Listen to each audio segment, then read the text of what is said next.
Successful customer outcomes. Successful customer outcomes are indeed interesting.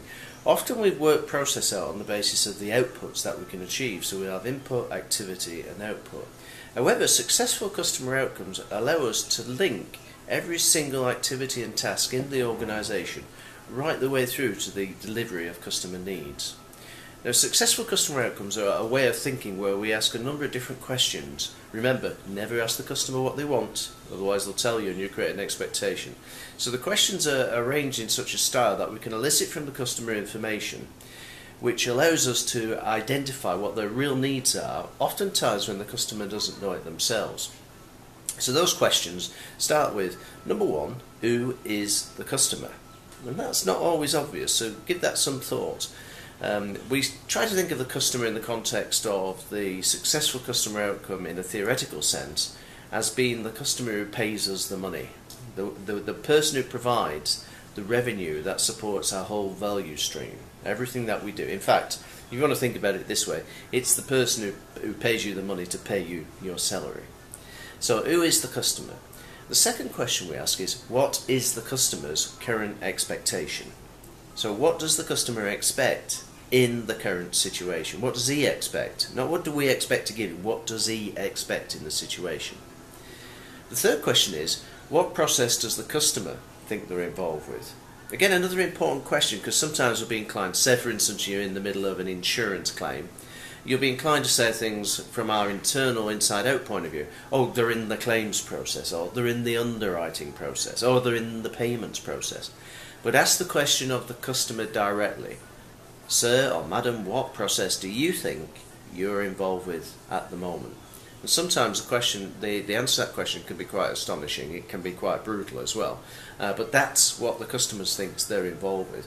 So say for instance on the insurance claim, it might be something like, well, the process I'm involved with is getting my fence fixed.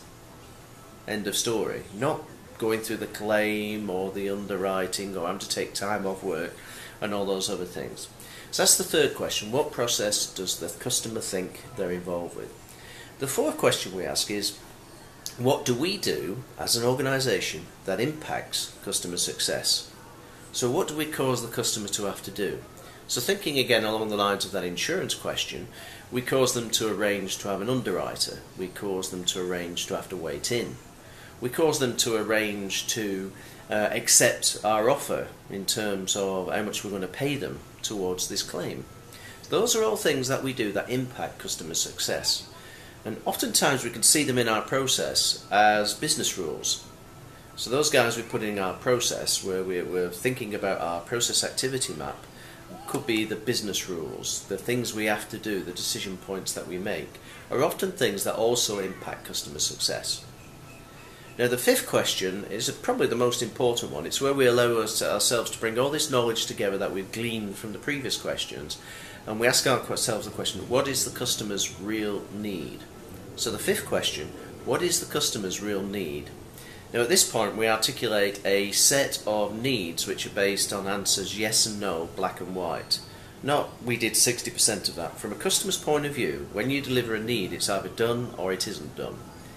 So at this point what we're doing now is articulating the specific statements of intent which should have metrics attached to them, which are either black and white, yes and no. They're binary in effect. They're not sort of, well, we did a little bit of it, or no, we didn't. No, it's direct. It's a yes and a no.